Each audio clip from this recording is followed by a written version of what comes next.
somebody running for governor in California who had a really, really terrible, awful, bad week last week and now says she wants to walk it back.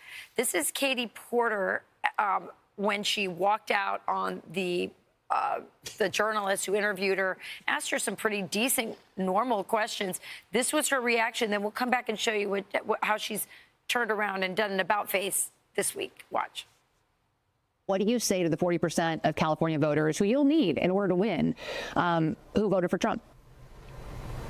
How would I need them in order to win, ma'am? Well, unless you think you're going to get 60% of the vote. I don't want to keep doing this. I'm going to call it. Okay. Thank you.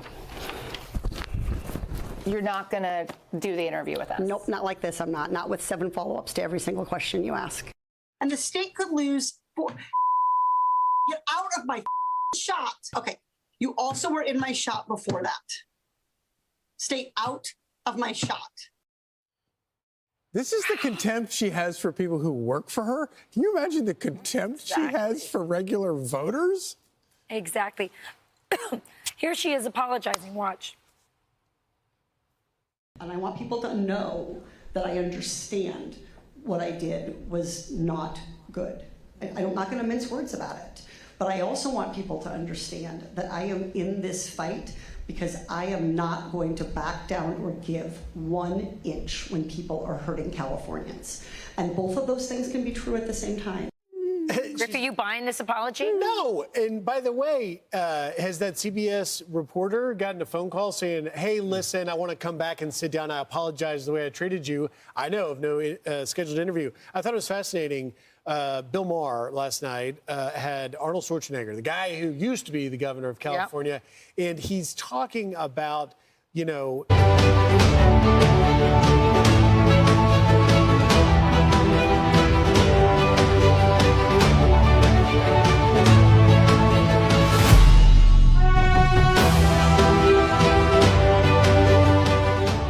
in this whole age of democracy is a threat, he just laid it out pretty clearly. Here's what needs to happen. Watch.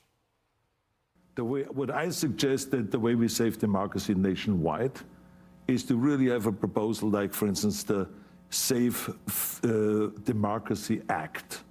It's just an idea where we go and make Election Day a holiday so that everyone has time to go out and go to the election.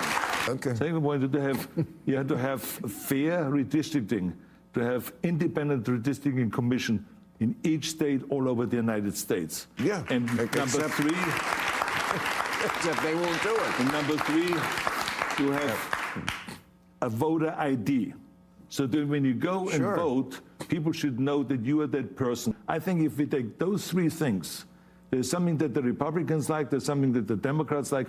Get together and solve this problem. We have to go talk to each other rather than hating each other. Talk to each other because that's what the people want and that's what the people need.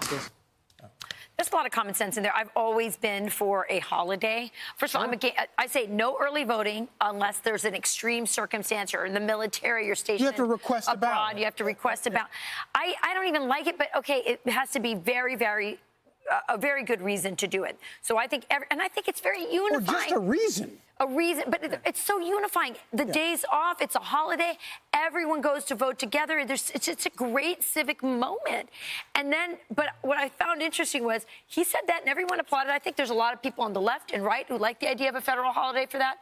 But then when he said voter ID, I heard crickets in that California studio of Bill Maher's. That is the real problem. And people in other countries, Charlie, they can't believe that we let people vote without an ID. Oh, it defies logic. I mean, it's crazy. You can't even make an argument. It just completely boggles the mind. Paper ballots, too. The idea that you would do that. And in terms of early voting, if you have a genuine conflict, just make people...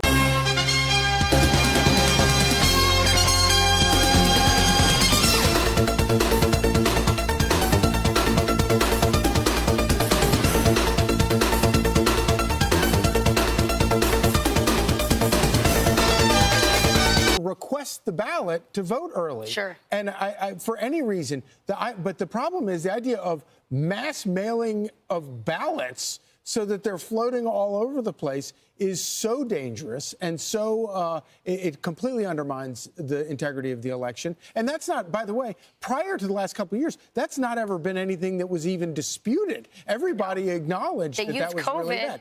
They used COVID to make it happen. But this is the reason Democrats like early voting. They want voters to vote with the least amount of information possible. That's the only way they can win elections. And so they want your vote to be cast before you have debates, because they don't want people to be informed. The more informed people are, the more likely they are going to vote against Democrats and for something else, because Democrats are right now completely insane. And so, and you look at places like New Jersey and Virginia today, where Republicans are closing strong. Why? Because there's been a campaign and the issues have been discussed and you've had debates, and people are sitting, independents in particular, are sitting there going, okay, this person is nuts. I'm voting for this person. And the number in Virginia with the attorney general's race, where you have the Democrat literally wishing assassination on his political opponent, the number of people I know who wish they could pull back their ballot and change their vote. Now, you can do it, but it is incredibly difficult. They voted early, and they would like to change it. Do you remember that happened in the election between Donald Trump and Joe Biden, when people heard about the scandal with Hunter Biden? Yeah, that's the right. number one Googled word or phrase was, how do I reverse my mail-in ballot vote? Right, and to Charlie's point, the scandal with Jay Jones broke after early voting had begun in Virginia. 2 weeks in. And so Jones never was going to step down.